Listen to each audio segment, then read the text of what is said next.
നമസ്കാരം. ശുഭദിന പരിപാടിയിലേക്ക് എല്ലാവർക്കും സ്വാഗതം. ചില ശീലങ്ങളിൽ നിന്ന് നമുക്ക് പലപ്പോഴും പെട്ടെന്നൊന്നും ഒരു മുക്തി കിട്ടില്ല. ഇപ്പോൾ ഇലക്ഷന്റെ ഒരു ചൂട് പൂർണ്ണമായിട്ട് മാറിക്കഴിഞ്ഞിട്ടില്ലാത്ത ഒരു അവസ്ഥയിലാണ് നമ്മൾ ഇരിക്കുന്നത്.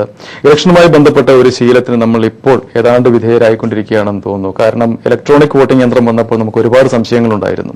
ഇതെന്തൊക്കെയായാലും ഒരു യന്ത്രമല്ലേ, അതിനകത്ത് എന്തെല്ലാം കാര്യങ്ങൾ സംഭവിക്കാം, എന്തെല്ലാം തകരാറുകൾ സംഭവിക്കാം എന്നതിനെ കുറിച്ചൊക്കെ ഒരുപാട് ഉത്കണ്ഠകൾ ഉണ്ടായിരുന്നു. അതെല്ലാം ഏതാണ്ട് മാറിയെന്ന് തോന്നുന്നു.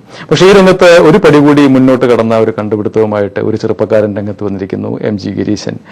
വയർലെസ് വോട്ടിംഗ് മെഷീൻ എന്നാണ് അദ്ദേഹം അതിന് പേരിട്ടിരിക്കുന്നത്. അതായത് ബൂത്ത് പിടുത്തം പോലെയുള്ള ഇന്ന് വളരെയധികം കാര്യമായ പ്രശ്നങ്ങൾ ഉണ്ടാക്കിക്കൊണ്ടിരിക്കുന്ന കാര്യങ്ങളെല്ലാം തടയാൻ സാധിക്കുന്ന ഒരു സംവിധാനമാണിത്. ഒരു പോളിംഗ് ബൂത്തിൽ അവിടെ നടക്കുന്ന വോട്ട് അവിടെ രേഖപ്പെടുത്താതെ അല്പം ദൂരെയുള്ള മറ്റൊരു യൂണിറ്റിൽ രേഖപ്പെടുത്തുകയും വളരെ സുരക്ഷിതമായി അവിടെ ഒരു പോളിംഗ് ഓഫീസർ അതിനെ നിയന്ത്രിക്കുകയും ചെയ്യുന്ന ഒരു സംവിധാനമാണ് ഈ വോട്ടിംഗ് യന്ത്രം എന്ന് അദ്ദേഹം അവകാശപ്പെടുന്നു.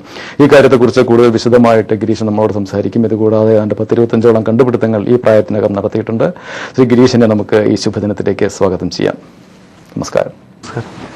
ഗിരീഷിന്റെ കുടുംബ പശ്ചാത്തലം വളരെ വ്യത്യസ്തമായ കുടുംബ പശ്ചാത്തലമാണ്. അച്ഛനൊക്കെ ജ്യോതിഷവുമായിട്ട് ബന്ധപ്പെട്ടാണ് പ്രവർത്തിക്കുന്ന വളരെ പ്രശസ്തനായ ഒരു ജ്യോതിഷനാണെന്ന് കേട്ടിട്ടുണ്ട്.